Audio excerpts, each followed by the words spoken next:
Bonjour à tous. Donc nous avons le plaisir ce soir d'accueillir Alvaro Rojas qui vient du Costa Rica pour un séjour en France puis en Italie, à Rome, où il doit rencontrer, je crois, Renzo Piano bientôt. Donc en fait, Alvaro Rojas a étudié aux États-Unis, à New York, à la Brooklyn Technical High School et au CityCollege de la ville de New York. Alors, il a créé son agence à la Ciudad, donc à la ville de Colón, au Costa Rica, en 1976. Et une chose qui nous intéresse tout particulièrement, en fait, il a fondé une école d'architecture au Costa Rica en 1993 qui s'appelle UniDis. Donc, cette école d'architecture développe un enseignement en particulier tourné autour des questions de l'architecture écologique, soutenable, dans un climat tropical, puisque le Costa Rica est donc dans une zone proche des tropiques. Donc Alvaro Rojas a une agence d'architecture qui a reçu plusieurs prix internationaux et qui s'appelle Fournier Rojas Arquitectos. Et donc actuellement, une exposition a lieu au Musée Virserum en Suède, dans laquelle un projet finaliste de cette agence sur un concours portant sur l'architecture d'urgence est exposé. Alvaro écrit également beaucoup d'articles et prépare actuellement un ouvrage sur l'architecture respectueuse de l'environnement dans la région tropicale. Donc, je ne vais pas en dire beaucoup plus, on va lui laisser la parole et voilà, donc je remercie Alvaro d'être parmi nous ce soir. Thank you. Didn't understand everything. Thank you very much for you. Thank you. Okay. And welcome in Strasbourg. Thank you. Thank you. Okay. Bonjour. Oh, bonsoir. Huh? I don't speak French. I hope that most of you follow or understand English, and my English, which is not perfect either. But first, I want to thank Professor Dominique Coulon, who is responsible for me being here. Actually, I wanted to come and visit my ex-student, David, who works with him. And for some reason or other, Dominique became interested in the talk. I'm going to give basically the same talk in Rome this Friday. So that's basically why I'm here. I want to say that I will probably tell you a story that it might be sort of unexpected for you, because I guess it's very strange for somebody from a small country in Central America, a country that is, I call it, under construction. It's a developing country, to come to France, a great country with a great history, with a very long history, and come to talk with you about the things that we do. But I think it makes a lot of sense because the world has changed. And I think we should all be interested in everything that goes on throughout the entire planet. So I guess that's one good reason why I'm here, because what's going on in other areas of the world become interesting and to people in every place else, even in countries that are really well developed, like France.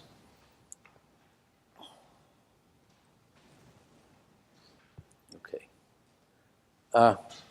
Well, I did some very quick research and found out that Strasbourg was founded a long, long time ago. While in Costa Rica, I guess, let's see, this area is 12. Is it 12 before Christ? I'm not sure, because one of my people in my office did this for me. So I might not be right. But anyway, this is, over 2,000 years of history, right? Costa Rica has a little bit more. But not sort of a developed history as we know it, as we recognize it.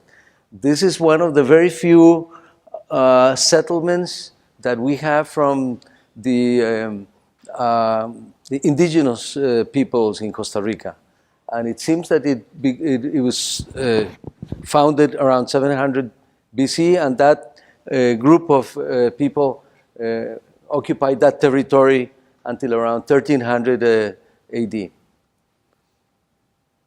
Just to compare what we have in our country as, say, historical architecture that is related to what has been going on in Europe, for example, is this little church, which was built by the Spaniards in 1686.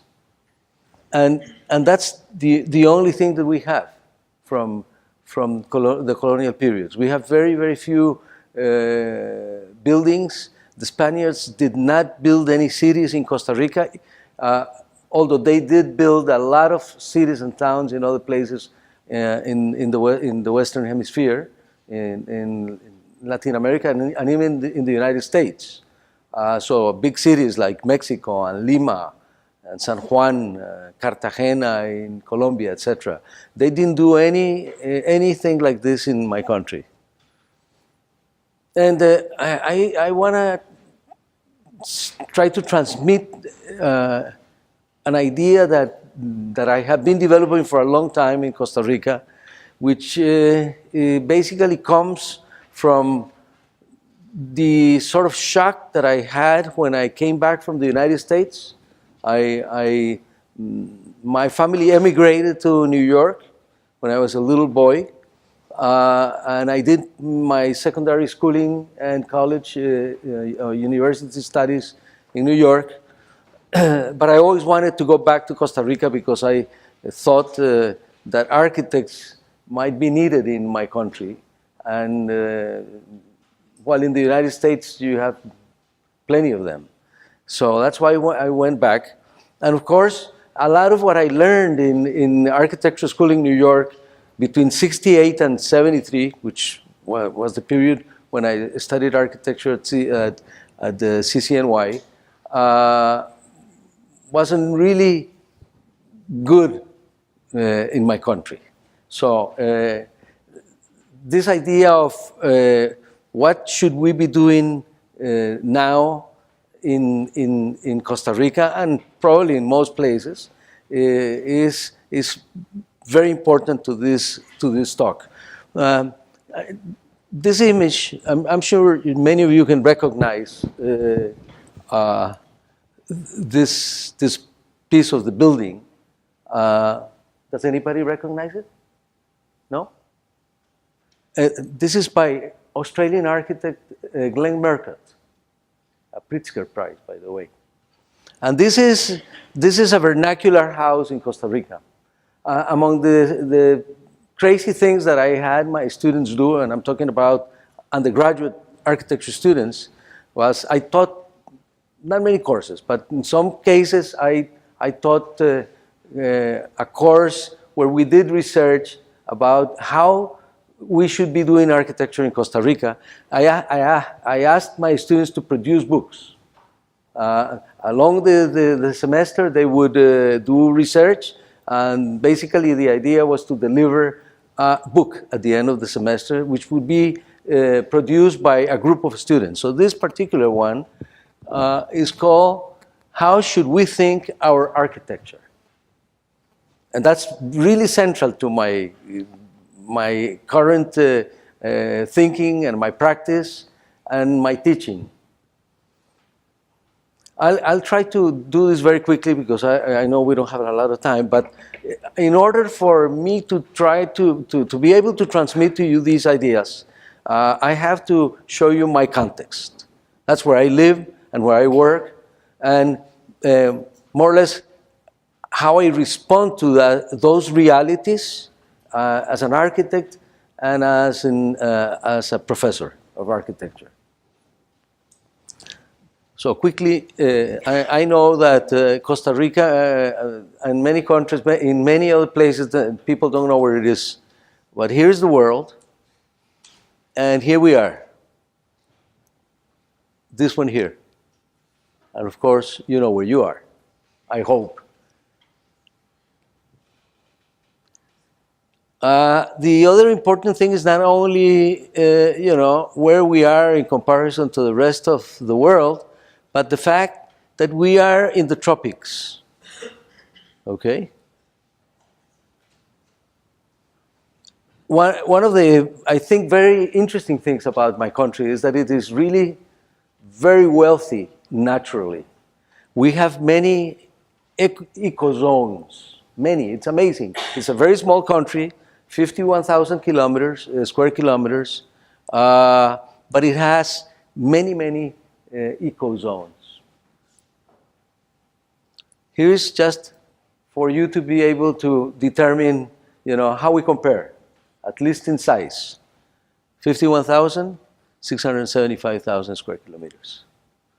And how we, you know, compare with the United States. And this is something that is an issue that is very important for me and for quite a few colleagues of mine in Costa Rica, which is the number of schools that we have.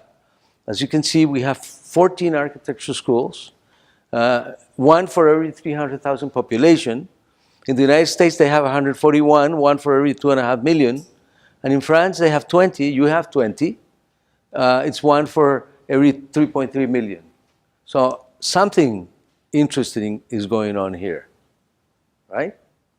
So many schools for so few people. Okay, one of the good things about Costa Rica is that we are the happiest people in the world. Okay? As you can see, we're happier than you guys because green is happier. Okay? The other colors are not as happy. Yes, I'm going to just move along very quickly. Okay, this is our current population and the size of the gross national product, per capita income, which is obviously about a quarter of probably yours. I guess yours is what, 28,000 euros or something like that. You know, we're 5,000 euros. These are the major industries in our country: tourism and technology, believe it or not. That has happened because Intel, which is this huge high technology company that we all know, has a large plant in Costa Rica. And it was established, I guess, what, 10 years ago or something like that. So it has spurred a lot of other high technology, smaller companies around it. This is the proof that we're very happy. This is our school, by the way. And you can see these are indexes, you know, all kinds of indexes: happiness, environmental performance, democracy, etc.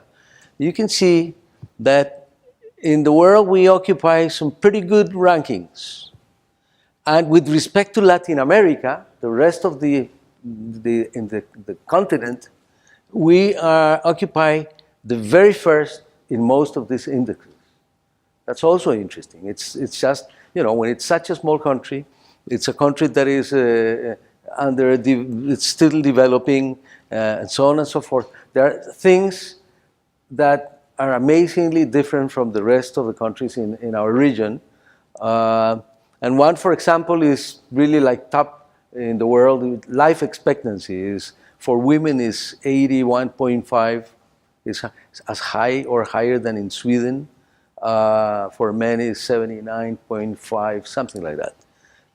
That's because we've had a very interesting political system and that had established 60, 70 years ago a very good social medicine system.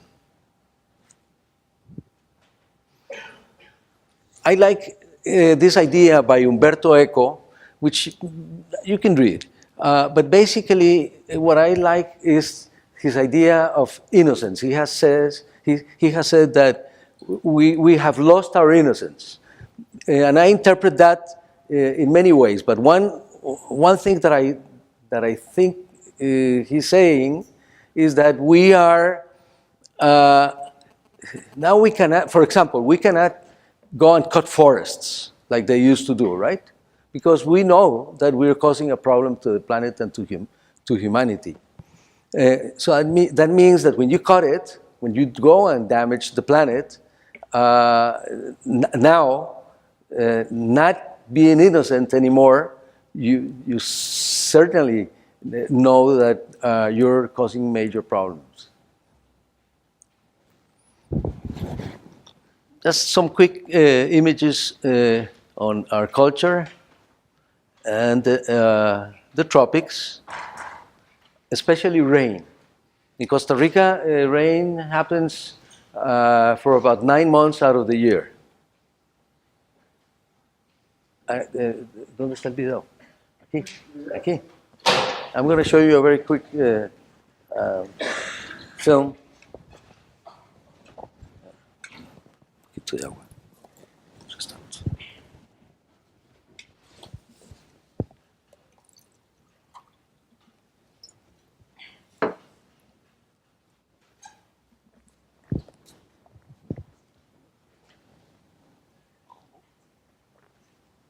Yes.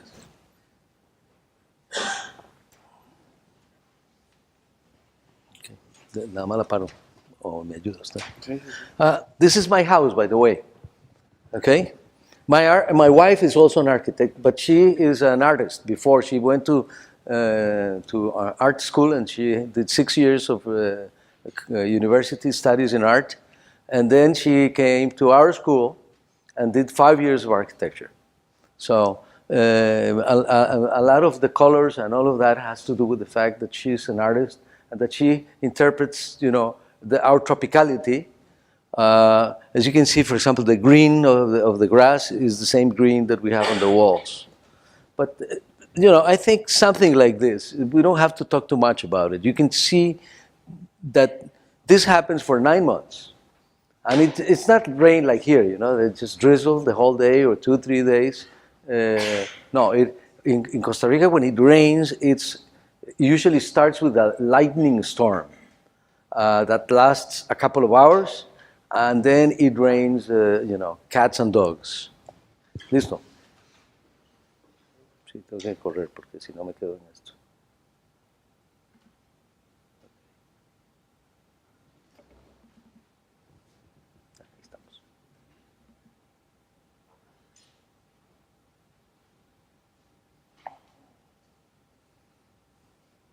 Okay, so one of the things that even though I was born in Costa Rica and I lived there until I was 14 or so before I moved to New York, one thing is just living there, and the other thing is being an architect in a place, right? Or designing for another place, which a lot of architects from more developed countries do, right? You have your very famous architects doing things in Asia. Even in the Americas, etc., right? And I think one of the things that happens is that they export their ideas and do not try to discover the locality. We, of course, have a lot of earthquakes, and we recently had 2. The most recent, about 4 months ago, I think it was 7.4, and a few months before it was 7.6 in the Richter scale. So this happens. But we happen to have, because we know that we're in an earthquake zone, we have a fantastic seismic code.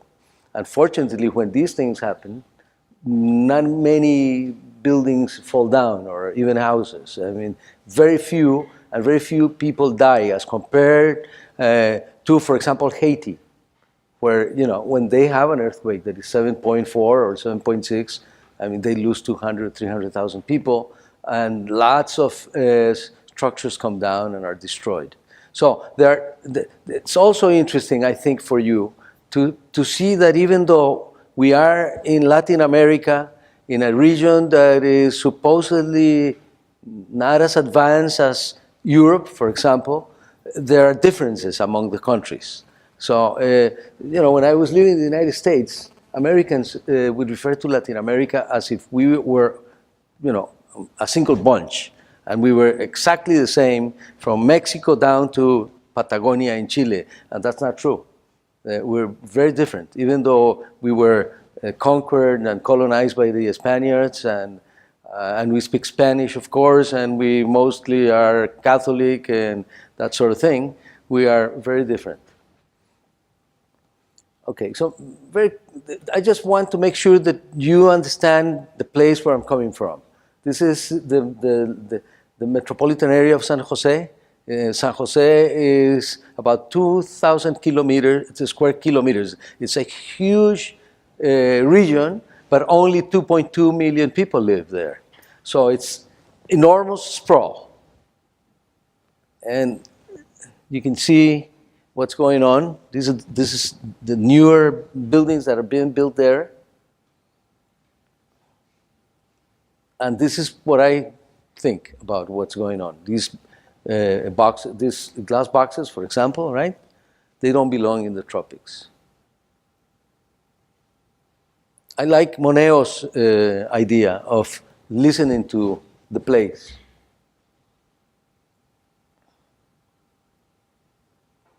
Okay, you can see, the architecture is similar to nature. This is non-tropical. This is in North America someplace, I think. This is my house, again, which I use as an example, that is similar to our nature.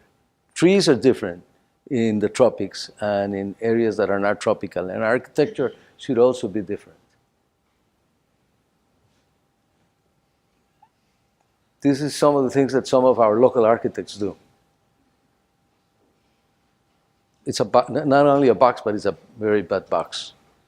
And this is a very interesting story. This is a Costa Rican architect who went to school in the United States, in New York. He went to Pratt Institute, which is a very well-known architecture school. And he actually lives in New York. He has an office. He's a very good designer. I know him personally. He also has an office in San Jose. Before he established that office, he was hired by a family in Costa Rica. And this is near my place, by the way. He designed this beautiful thing that the climate decided to do something about it. And you see this bridge? It's no longer there. My wife and I visited this place just when it was being demolished. We asked one of the workers, what happened to the bridge? It was so beautiful. He says the bridge fell down. Now, because you see, it's a box that has flat facades, flat roofs. It has materials that do not work in the tropics. So you see how the climate takes care of all of that. And the bridge fell. This is polycarbonate, by the way. It began to disappear. And this is one of the latest projects that has just been finished in San Jose. This is from a book by Gabriel Garcia Marquez. You may know of him. He's a great Colombian writer. He says that Simón Bolívar, when he won the independence wars, the Europeans began to tell him what to do, right? And so he said, everything that doesn't look like theirs, the European and the American things, seems to be a mistake. So they make every effort to correct their way, like the United States. Simón Bolívar, desperate with so much advice and imposition, said, leave us peacefully, make our own Middle Ages. That's an idea, right? We have to learn to develop ourselves. Now, this is modern architecture in Costa Rica from the 1950s. There were no schools of architecture then. The first one was established in 1971. So all architects who graduated before 1971 had to go abroad. or graduated abroad. He is an architect who already passed away, but he studied in the United States. And you can see that he's beginning to make some, to understand the fact that he is in the tropics, even though he's using the modern language. This is, by the way, the first school of architecture in the University of Costa Rica, which is our largest public university. Some ideas that are very important in the tropics. Shadow is more important than light, because light is full of heat in the tropics. And of course, especially these days that we try not to consume energy, to avoid using air conditioning, for example, right? Which we never used up until the 70s. And then everything began to have air conditioning. Of course, shadow, facades that are not flat, roofs that are pitched, because it rains a lot. You got to get rid of the rain. It's really a lot of rain, and things like that. Also, I think it's important to understand that a simple thing like this, a gutter, has an intrinsic beauty in itself. So, modern architecture has decided to do away with these things, but they work perfectly in our climate. So what the architect has to do is take a good look at it, and he may, like Glenn Murcutt, redesign the gutter or the downspout, but yet he uses the elements that are required by the climate. These are some younger architects trying to, and these are current young architects, they're 40s or 38 or whatever, trying to understand the climate and the realities in Costa Rica and responding to them. So you can see that they have long eaves, and in some cases he doesn't even have walls, because it's so hot and it's never cold. In Costa Rica, at least in these areas, it's never cold. Of course, we have the mountains, and there it gets a little cold, but nobody lives in the mountains in Costa Rica.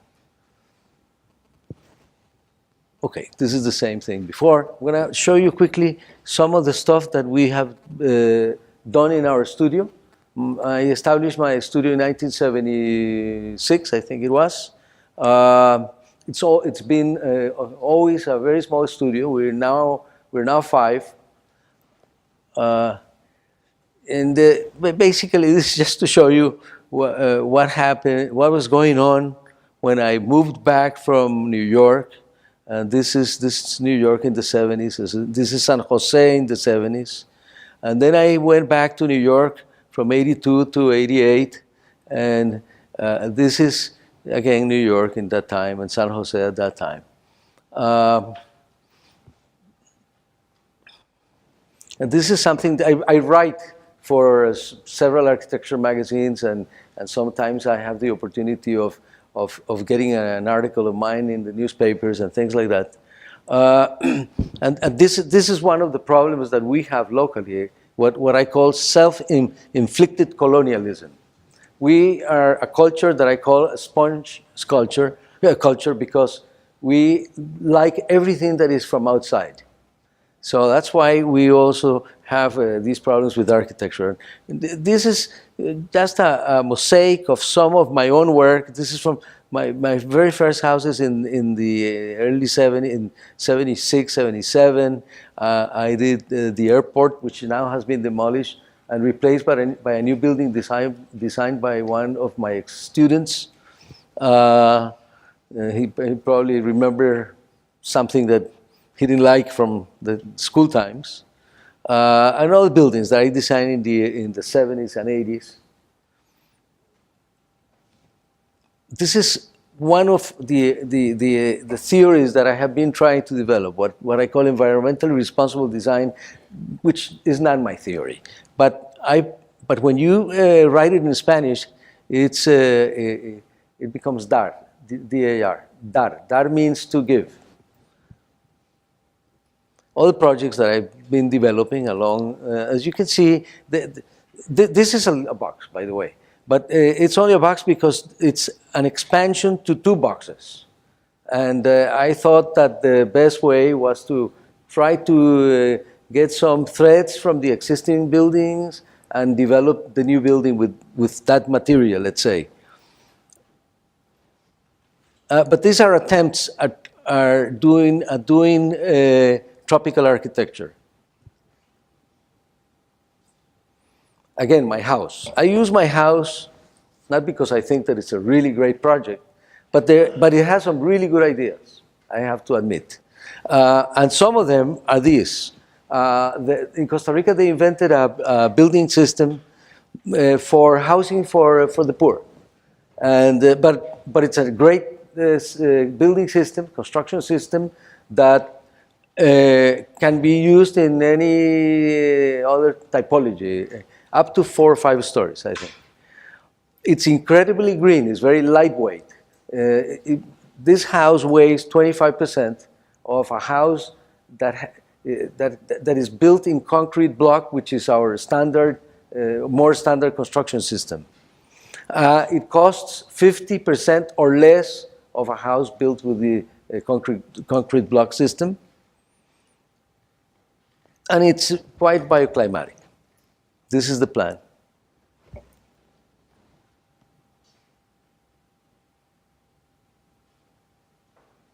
Color, and it works well with the rain. This is a project in a competition that we did not win, but this is the project that was finalist in this Swedish competition. This is more recent. It's probably 3 years ago or something like that.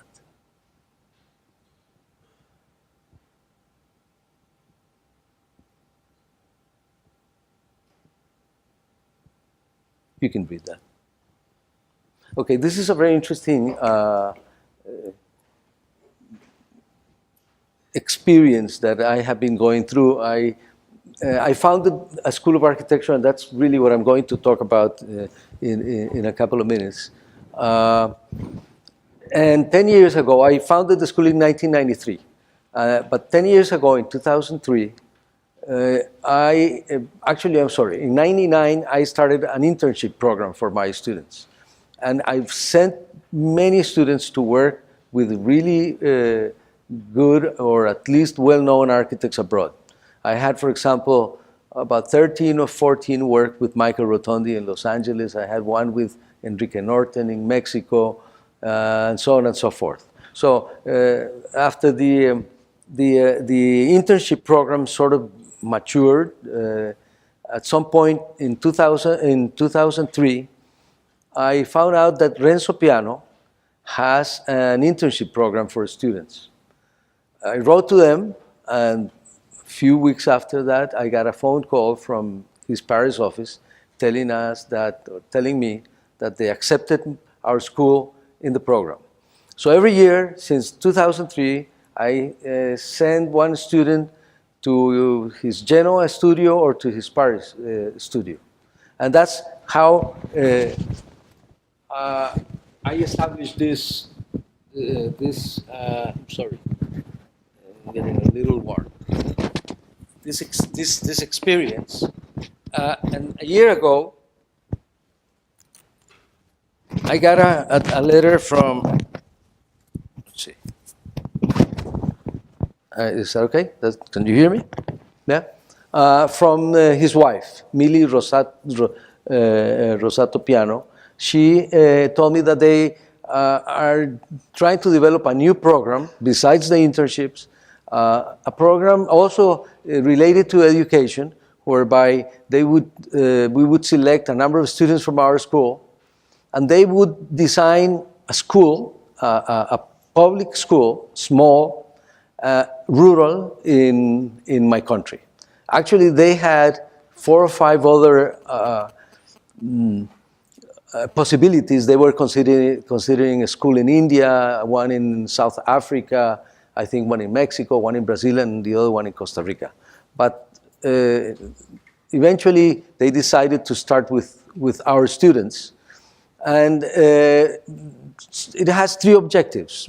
Educational, we would select 4 to 6 students. They would work with Renzo Piano and his people on the design, on all of the phases of the project, from research through the end of construction. They would design the school, and the third one, they would fund it, okay?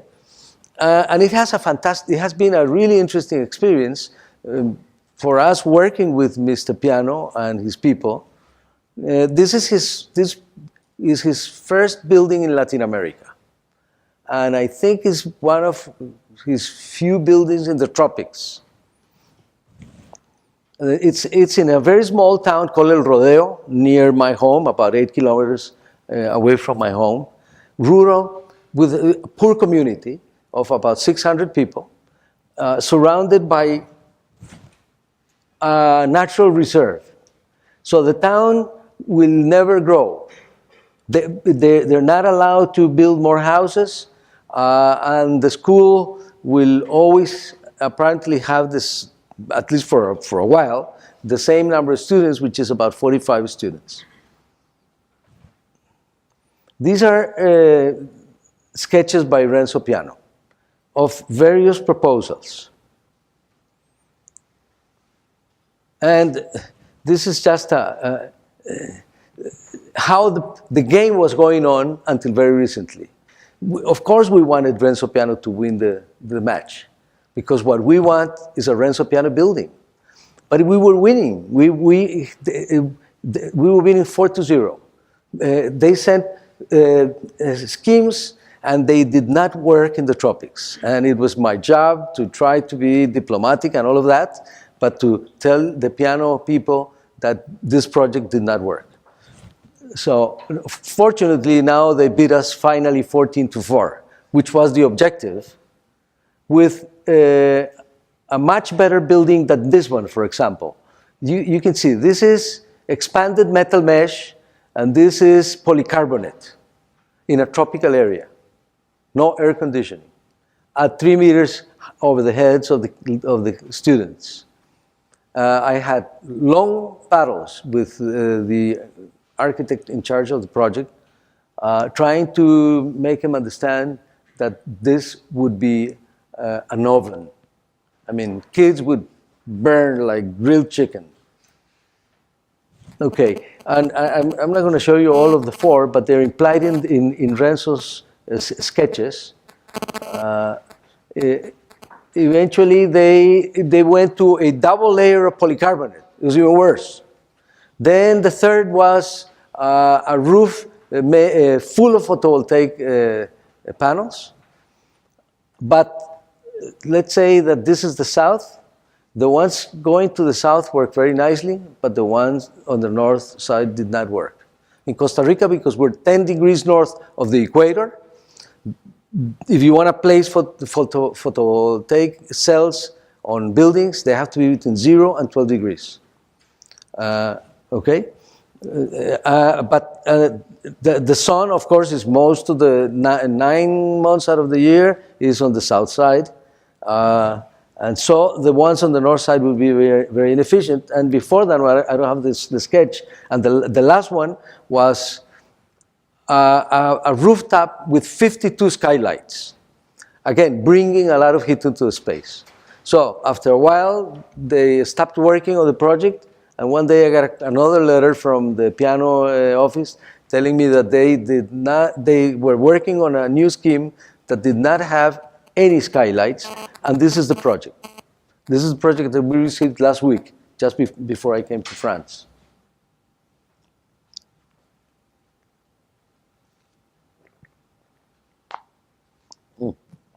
You can see that now there is an approach to the way things should be done in the tropics.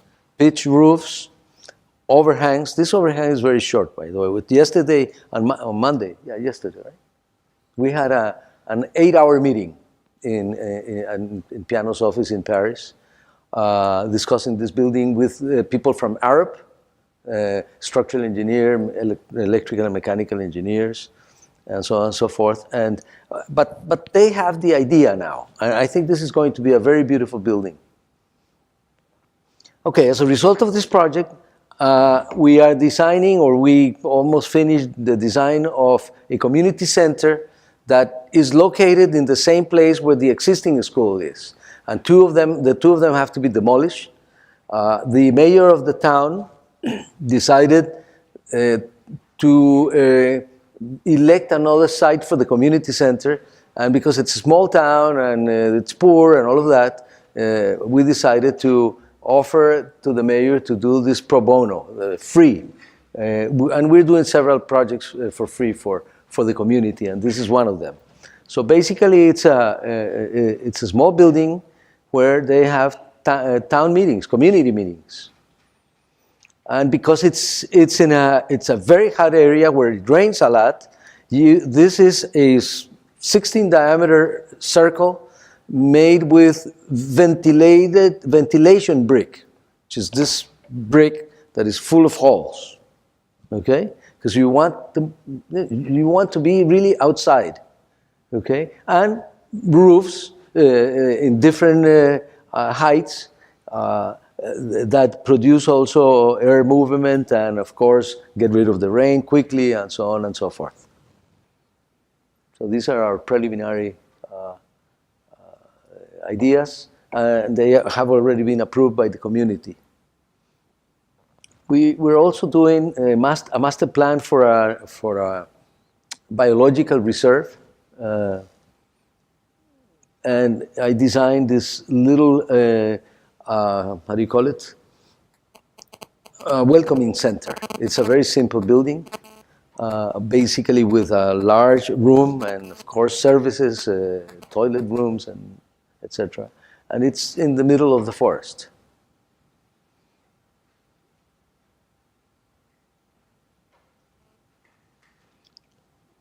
This, of course, is the vernacular architecture that you see in various parts of the country. And it works perfectly. So I think that one of the things that we architects in a place like Costa Rica should do is learn from these things. And I think that in other places on earth, it should be similar. I mean, not only in Costa Rica. Of course, this is the place where I work and where I live, and I think that we should be able to derive from these experiences the new experiences. This is a book that I don't think it has been translated into other languages. It's written by Yatser Moix. He is the sub-director of one of the most important papers in Spain, La Vanguardia, I think it's called, the newspaper. It's called, Arquitectura Milagrosa, Miraculous Architecture. And it's basically a criticism on all these buildings that have been built in Spain in the last, I guess, 20 years or so, by some really famous colleagues of ours. And the really terrible experiences that they had with this building. So I'm just going to try to read from here. It says, in Miraculous Architecture, Yatser Moix takes a look at these frenzied years which have left us with impressive works, but sometimes foolish, excessive, and unsustainable. And I'm completely against that. I mean, if somebody tells me that Frank Gehry is going to do a building in Costa Rica, I'll try to block it. I've seen his new building in Panama. It has nothing to do with Panama, the country south of our border.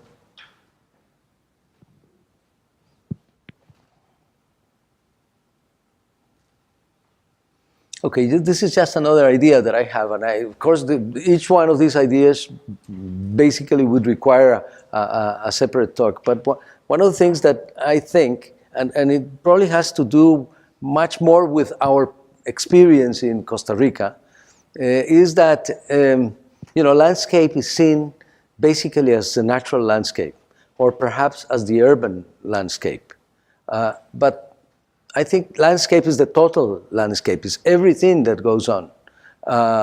And it basically, the thing that worries me is how humans treat the natural landscape and the rural landscape, and also the urban and built landscape, and architects.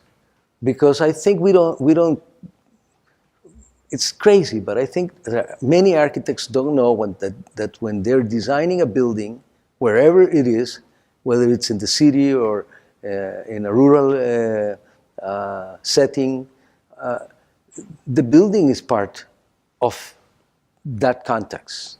So for me, it's hard to accept these UFOs that come down on the planet, which is the things that I think many of my colleagues do. This is our school. It's an old coffee processing plant from the 1930s. You see, it's not that old. Costa Rica is a young country, so for us this is old, and it's from the 1930s. I think I like to read. This is from Vitruvius. I'm sure all you guys know him. He says, the architect should be equipped with the knowledge of many branches of study and varied kinds of learning. For in the architectural judgment, all of the work of other arts is brought into test. Therefore, let our architect be educated, skillful with the pencil, instructed in geometry, knowledgeable in history, follow the philosophers with attention, understand music and many kinds of learning.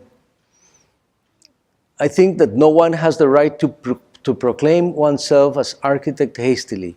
Those, therefore, who from tender years receive instruction in the various forms of learning recognize the same stamp on all the arts and an integration of all fields of study so that they can more readily comprehend them all. Here's Vitruvius 100 years before Christ. And I think that what he said then is absolutely applicable today. Architects should be skillful with the pencil and the computer now, right? That's the difference. But even if they are skillful with the computer, they should be skillful with the pencil. Because, and that's probably another lecture, the relationship between the brain and hand.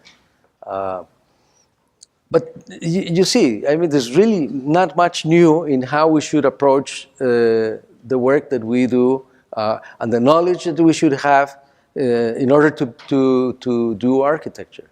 It's an old idea.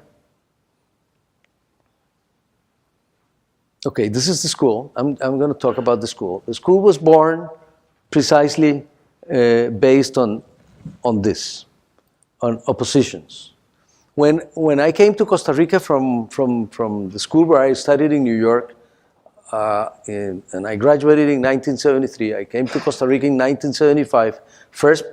The first private university opened in 1976. So it's all very close. I was very young. I was invited to teach in 1977, I think it was, for the first time in an architecture school.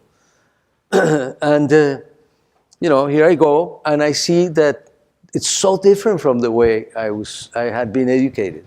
First, I went into a small house. I mean, the facilities for the school weren't there.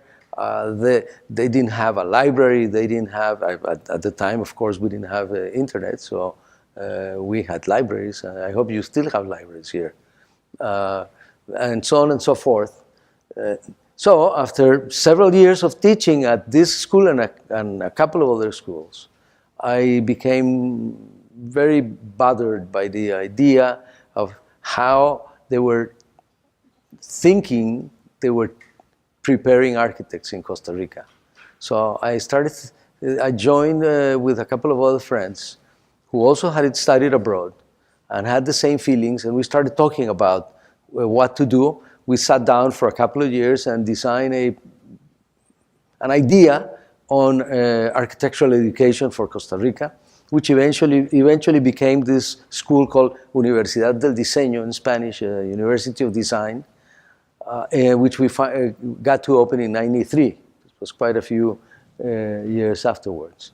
But I'm not going to read you everything that I have here, but one of the things that we opposed was, for example, these things of the isms. To study architecture, you know, I've lectured in most of Latin America. And I've found out that, for example, I remember going to Bolivia to lecture in one of the universities there, and then one of the professors invited me to one of his lectures. And he was teaching his students about deconstruction, but not deconstruction as, you know, as a theory, as an idea, but to design with deconstruction in mind. And I said, this guy has to be crazy. I mean, here we are in Bolivia, one of the poorest countries in Latin America, right? And this guy is talking about deconstruction. He's got to be crazy. I mean, architecture for Bolivians has no relationship with deconstruction or the constructivism, and with other isms. So one of the things that we did in our school, we said, we don't talk about isms. I mean, we'll talk in the history class or in the theory class, because architects have to be, as Vitruvius well said, educated, right? We have to be cultured. We have to know, of course, what's going on in the world.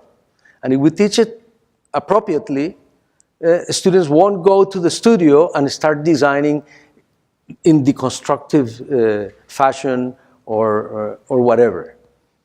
Because I think that the way we should do it, and of course this is different for you people, I know that, is that we should discover how to produce our own architectures.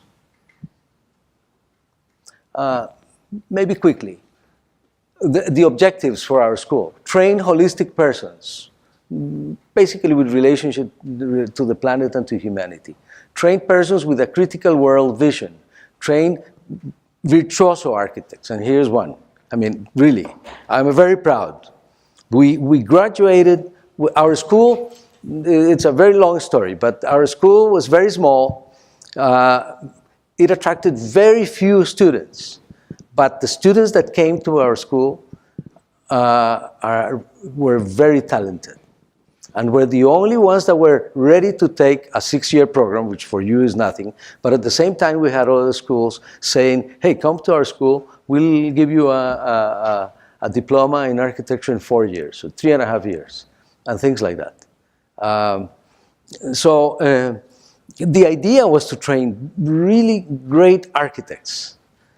That's why virtuoso architects. Train architects to practice ethically. Train highly cultured architects. Train architects committed to humanity and to the environment. Train architects to act generously towards society and the environment. Train architects to perform independently. Train architects with a critical vision of society and culture. Train architects to innovate in an ethical manner. Train architects with an inclusivist attitude. As you can see, we never talk about form. That's why we don't want the isms, because that instills in the students, I think the wrong ideas. What is going on now is whatever it is. I don't even know what's the movement that is really the movement at this point in history. What is it? I don't know. Do you guys know? How should you be designing? I don't know. I'm designing according to what Moneo says. I listen to the murmurs of place. I listen to the place. The place say, hey, Alvaro, I'm in the tropics. It's hot. It rains. We don't have a lot of money. Don't give me foolish stuff. Don't give me, buildings like this, because they don't work here, right? Okay, here's another very good book that you guys should read, and you probably know Mario Vargas Llosa. He's what do you call it? Premio Nobel, a Nobel Prize. 2-3 years ago, he got the literature prize. He's from Peru, and I think he's lived in France for a big part of his life. This is his latest book. It's called Civilization of a Spectacle. And it's precisely the same thing that I'm saying, except that he says it for culture in general. I'm just talking about architecture. And he says, the trivialization of the arts and literature, the triumph of tabloid journalism and frivolity of politics are symptoms of a greater evil afflicting contemporary society. The reckless idea of turning into a supreme good our natural propensity to have fun.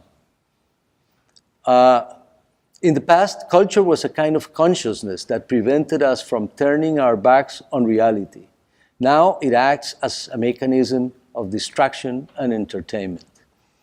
Basically, he says that a current culture is light. See?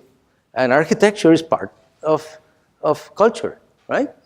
And if you begin to study much of what's going on in the world of architecture, and for example, many of those buildings in Spain that Moix criticize, they're light. At least that's what I think. Okay. This is our school. And this is something that I like very much. I'm just going to tell you, a brief anecdote. One of the reasons why we didn't get a lot of students was because we were in this beautiful historic building.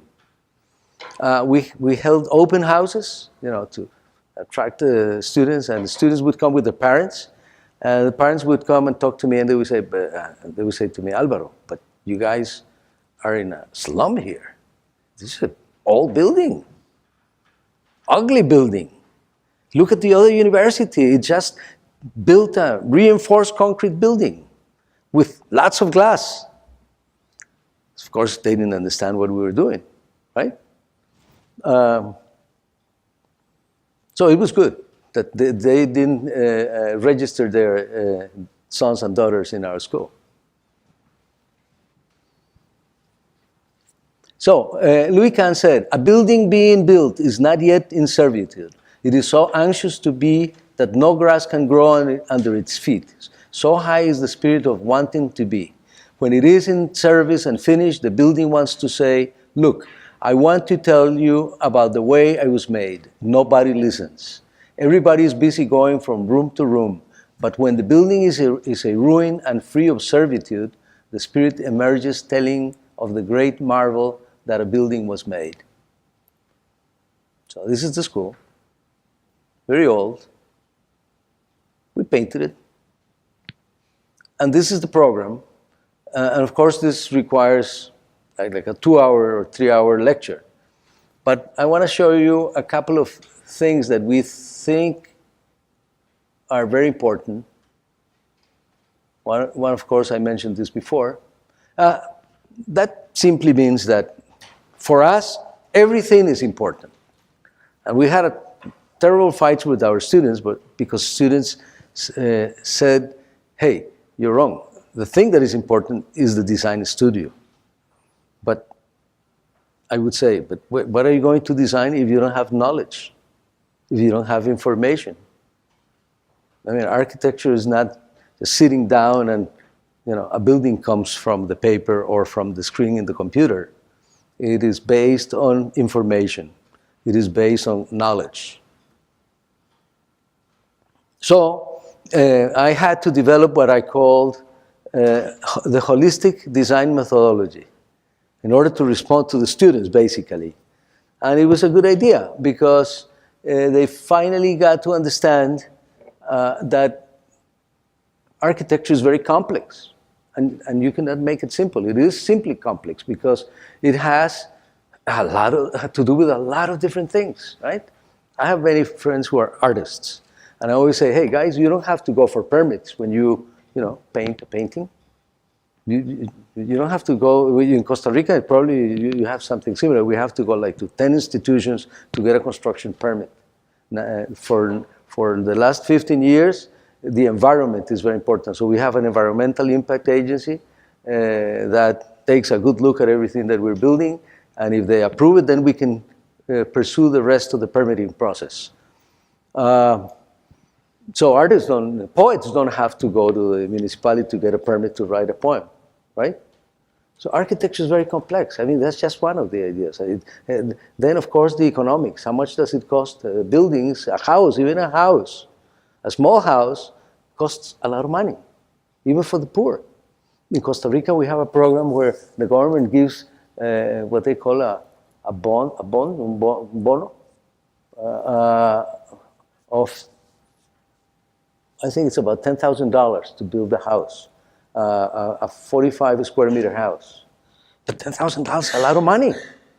It's just a lot of money, right? Even for the poor people, it's even worse. So anyway, this is very complex, and I don't have time, unfortunately, to explain the whole thing, but I want to tell you that one of the things that we had here was a period that we call pre-design, which is a period during which the students were not supposed to design anything. This is at the beginning of the studio, of each studio. We would, of course, say, we're going to be working on a fire station, for example, right? But we're not going to give you a program, and we're not going to start designing the fire station. We're going to do some preliminary exercises, like, you know, when you run the marathon, I mean, you don't just stand on the line and boom, begin running the 42 kilometers or whatever it is, right? You exercise for a few days and you get ready for it. So this is a period that we basically call pre-design.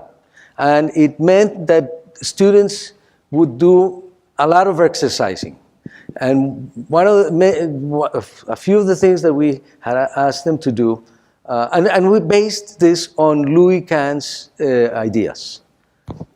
So, for example, one of the first things that you have to do is site analysis, of course. But we would ask the students, okay, go read. Read things that have to do with place, for example. And then, I can't read here and I can't read here either. But the idea is that they would read and then they would have to write. One of the things that we asked them to read was poetry, poems. Go read poems. We're talking about the city. Try to find poems that talk about cities. And then you write a poem. Go see paintings, and then you produce a painting, and so on and so forth. We had a period that lasted several weeks. And then they produced conceptual models, but not of the design, just ideas that they would be developing during the pre-design stage. And some really beautiful stuff came out. I hope I have photos of that. And we did that in every phase.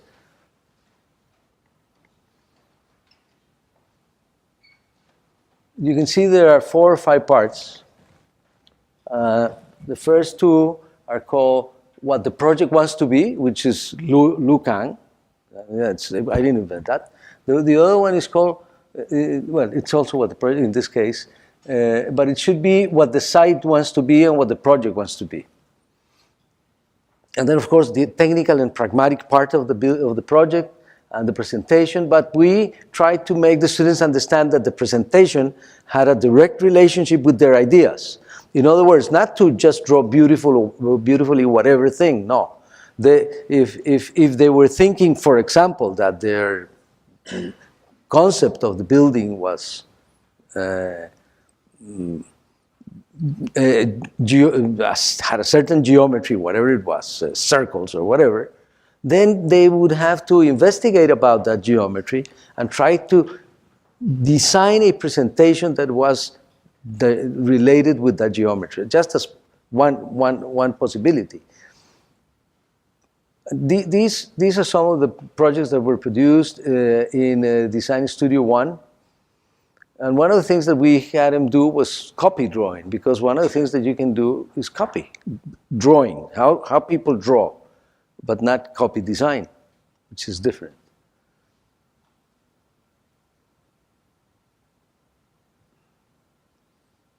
This is the students at work in Design Studio, first Design Studio, first year. And here again is the program. Okay, these are the design studios from 1st through 9. We had 11 semesters. and some of the things that came out of those designing studios, and some of these are very, very early works and from 93, 94, 95. Also, we had them produce magazines. It's sort of a joke, but you know, architects like to be published, right? So we said, you students would probably like to be published, so publish yourself. You design a little magazine and publish your project, but it has to, you know, fall within the concepts of, you know, the design of the whole process of design. So here is the cover of one of those magazines. The other thing that we liked was to have what we called integral studios, which is not, I don't think it's something that we invented, but we tried it for a while. This was very difficult because in the studios we had architects, structural engineers, electrical and mechanical engineers, and philosophers. Of course, the school was small. I think the largest number of students that we had was 120 or 130, and twice a week they would all be together in one space, and we had all these instructors going, you know, from place to place. But the idea was that even when you start to design, you have good ideas of how to structure the building. You have to know how you're going to build it in order to avoid this sort of thing, right? That happens in real life. The other thing is culture. All these courses are basically history and culture. And what we did was we invented some courses, at least so we thought. You can see some of these is psychology of space, philosophy of space, psychoanalysis and architecture, and we had theater and architecture, and more film and architecture, etc., etc.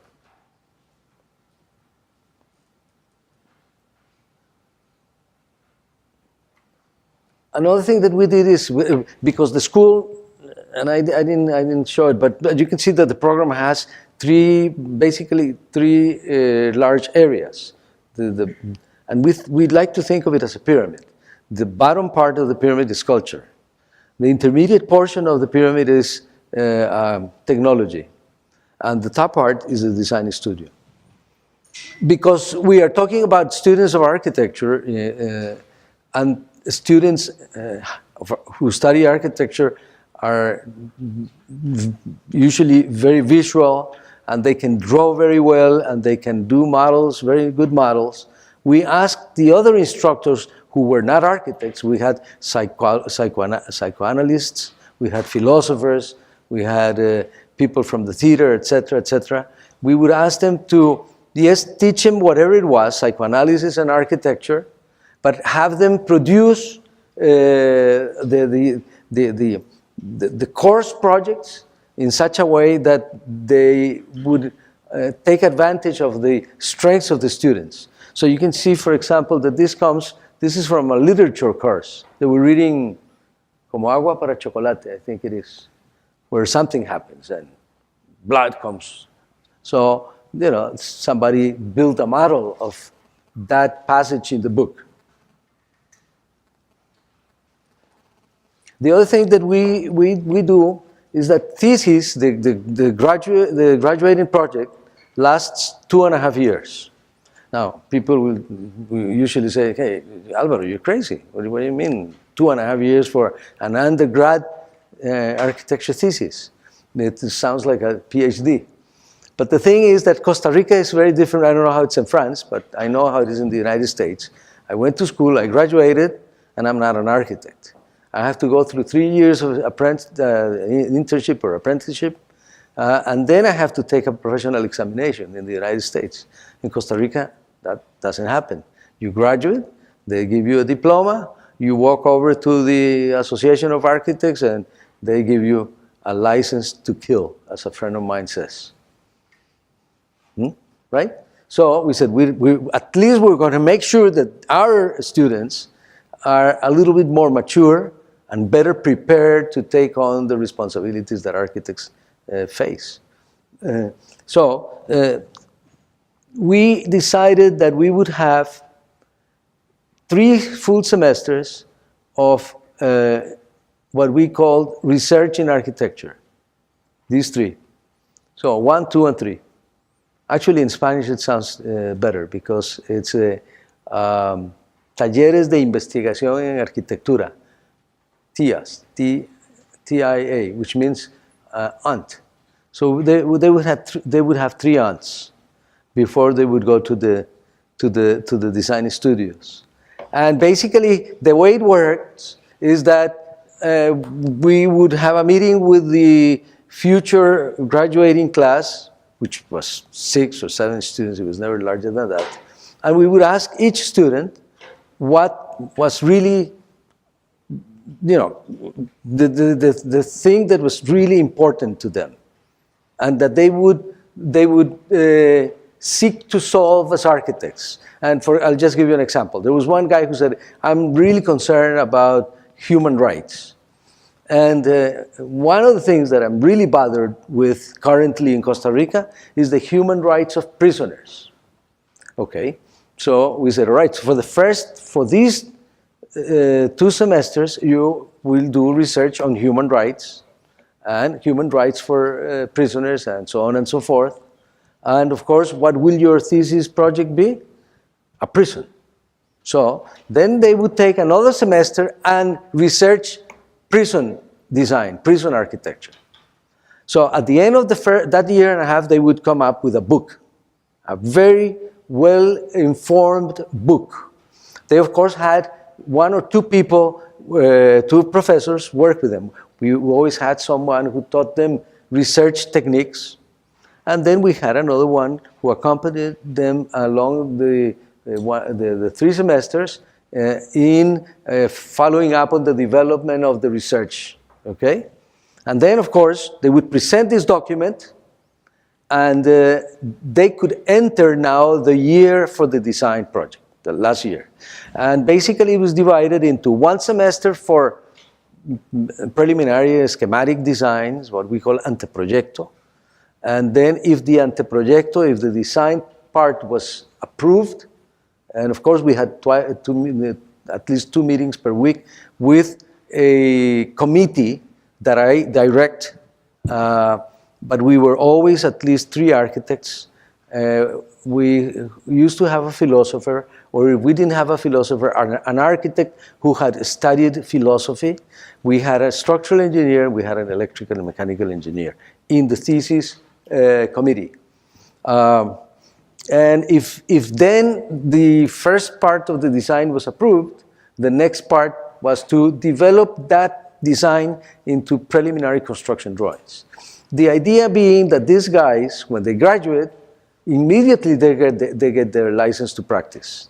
So we want to make sure that these guys, I mean, it's nothing like in the States, and I don't know how it is in France, but these guys, if their uncle is very wealthy, they'll be designing a 30-story building, right, or whatever. So we wanted to make sure that we knew that these people knew how to build what they designed. They presented a full set of drawings, and of course preliminary. They were never, the fully finished construction documents.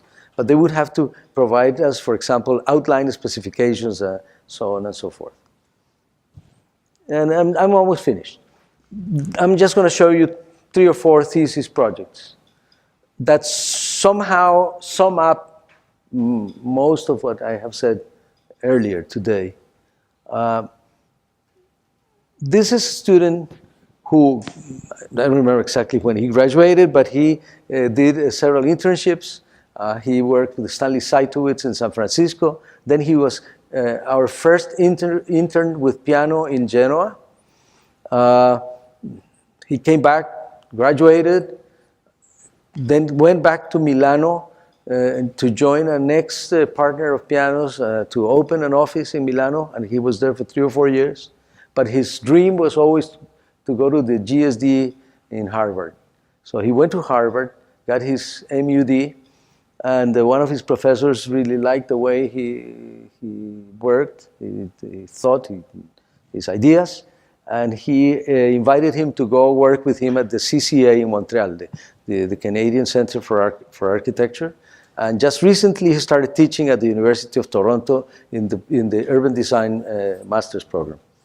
But you can see this is an orphanage. You can see how he is trying to produce architecture that belongs to place. This is a young woman who also has interned in several places. First she went 1 year to a place very interesting in Austin, Texas, led by a crazy guy called Pliny Fisk. He directs an institute that he calls the Center for Maximum Potential Building Systems. He's been researching for 35 years sustainability, basically. So Melissa, the young woman, I sent her there for a year, and then she was our previous intern in Piano's office in Genoa, and she's soon leaving for Australia to do a master's in some sort of environmental program. But you see, and all of the projects, I don't know how you do it here, but all the projects that our students did for thesis, well, what we call pertinent projects, mostly public projects. Even though in Costa Rica, architects seldom do public projects, because the way the government builds is via public bids, and their requirements are very, if you want to enter one of these things, one of the requirements is the architect has to have designed, 1 million square meters of schools, if it's a school. So there's only 2-3 guys who did that. Young architects don't have access to that sort of thing. So public architecture is pretty bad, and it's unfortunately, it doesn't reach all of us. So we do it in the school. We have to train, first of all, these young architects to think about the fact that the most important architecture is public architecture, the one that the community at large experiences. This is a community center in a very poor neighborhood of the city. But you can see the commonality in the projects. You see, the long eaves, you see the protection against the sun, that sort of thing. And this one I show, even though I won't explain it, because of course it takes a long time, but you can see the part of the process of developing the project. This is Javier del Risco. And this is another thesis by another student who was an intern at Pianos in Paris. And this is in a smaller town north of San Jose, close to the border with Nicaragua, called Liberia. He did a lot of research on local architecture. And this is his proposal. Another thing that we did is the semester lasts 17 weeks. So we have 2 17-week periods per year, 2 semesters, which is longer than the official requirement. The Ministry of Education says 15 is plenty, but we had 17. So after a while, we talked with the students, because every time they came back from vacation, whether it was the long vacation at the end of the year or the mid-year's vacation, they always came tired from vacation. So, and they came to complain to me, and they said, "Hey, Alvaro, I'm tired. But you just came from the beach. Come on. You've been 2 months in the beach." "Yeah, but I don't feel like, going into the studio and starting a new project." I said, "All right, fine. Let's invent something that will be interesting for you guys."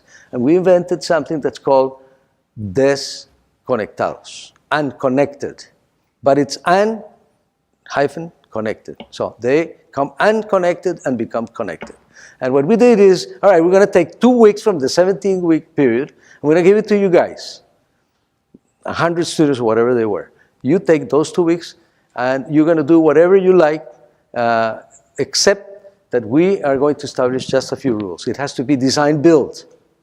So you get together, you divide yourselves in groups of, I don't remember, 5 or 6, 7 students maximum.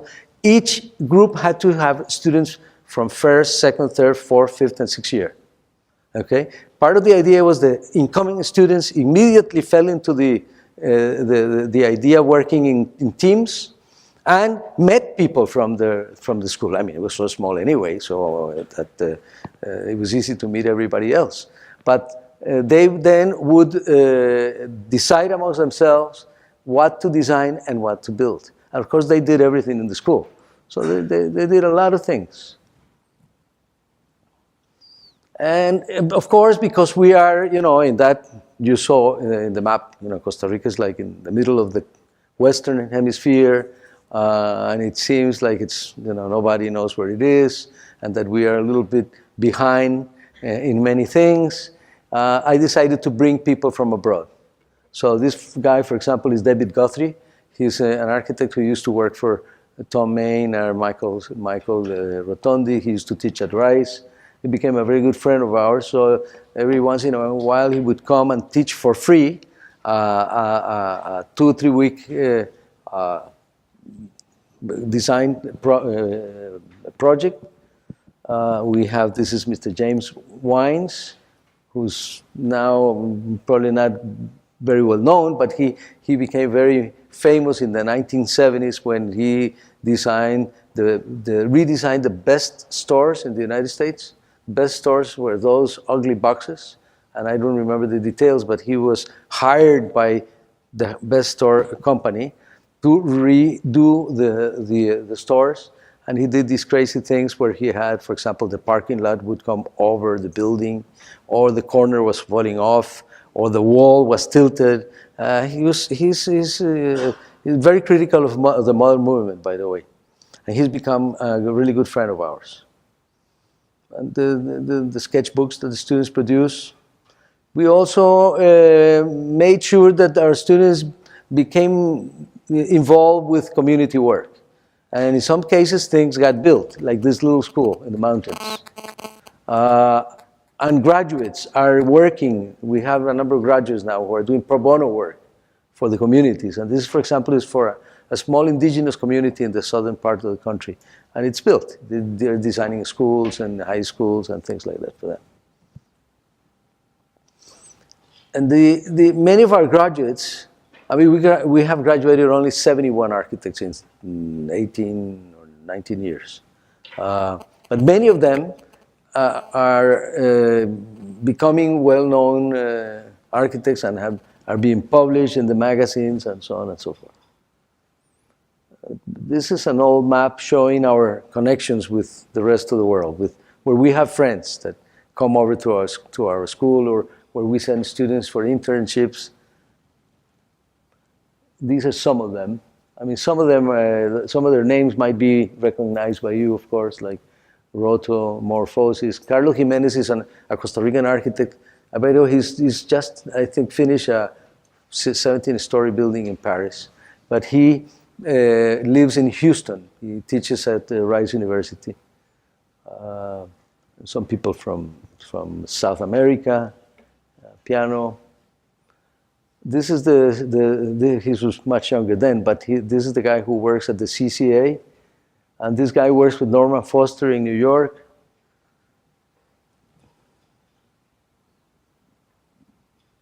And I'm not necessarily proud that some of my students work with people like Foster, but I am proud because I know that we prepare world-class architects. They can work anywhere, and we have many of them, like this guy here, working here with Mr. Colon. I also, with some other friends from other parts of Latin America, invented Mundaneum, and since 1999, we hold these meetings every 2 years. We bring very well-known architects from various parts of the world. And every 2 years we hold this.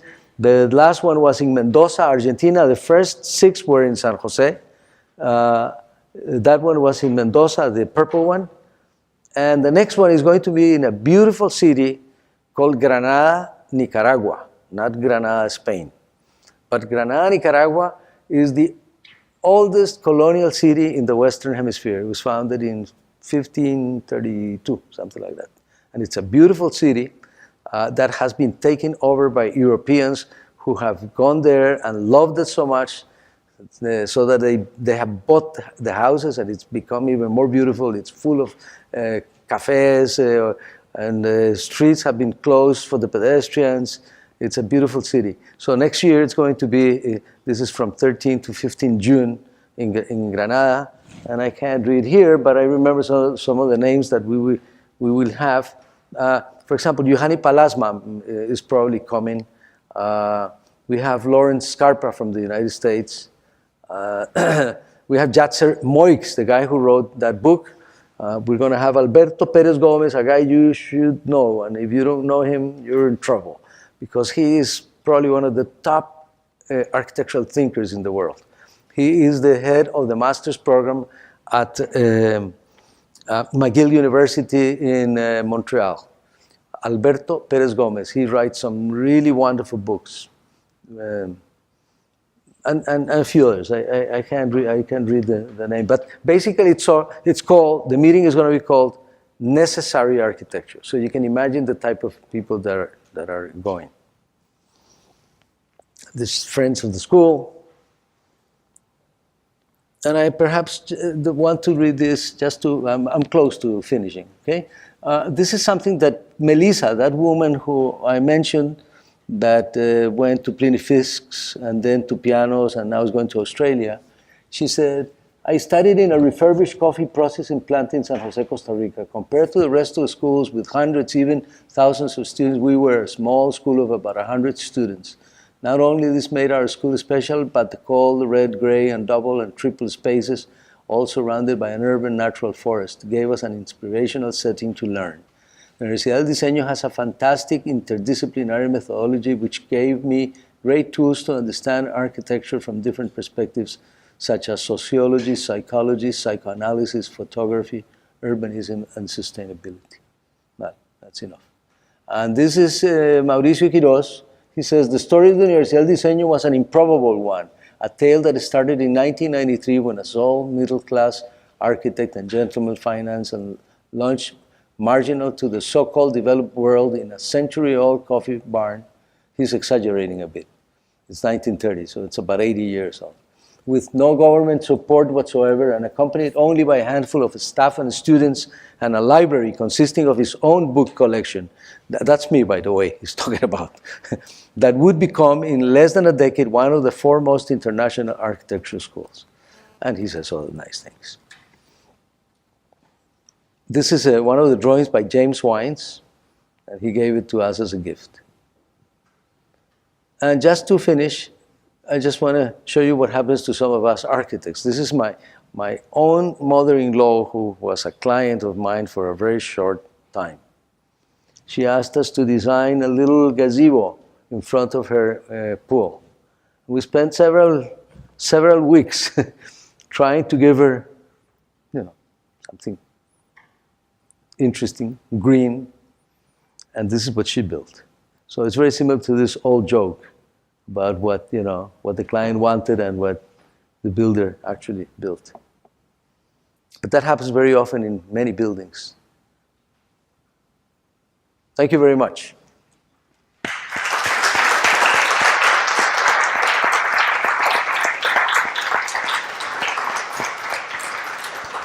I don't know if you want to ask questions.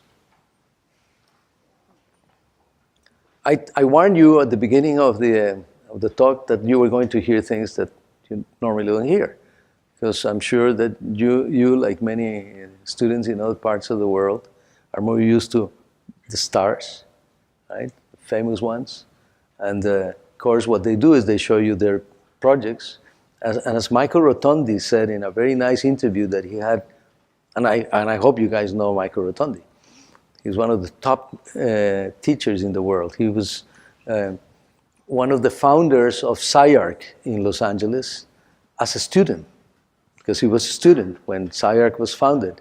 And then he graduated. He was one of the part of the group of the first SciArc architects, graduates, and then he directed the school for 10 years. And Michael said, you know, when I was younger and I was invited to lecture, I would always talk about myself, and I would only be worried about telling people how bright I was.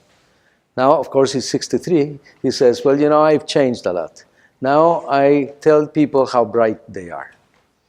So it's, you know, it's this talk is, I'm sure it's quite different, because it talks about certain things in a certain place, but I hope that some of the ideas have come through. Thank you, Alvaro. Merci beaucoup pour cette très belle conférence qui nous permet de prendre la mesure de je dirais, peut-être la différence de culture et en même temps les grandes proximités de préoccupations en termes d'enseignement d'architecture. Est-ce que le public aurait éventuellement des questions sur l'une ou l'autre des questions ou des aspects de la conférence?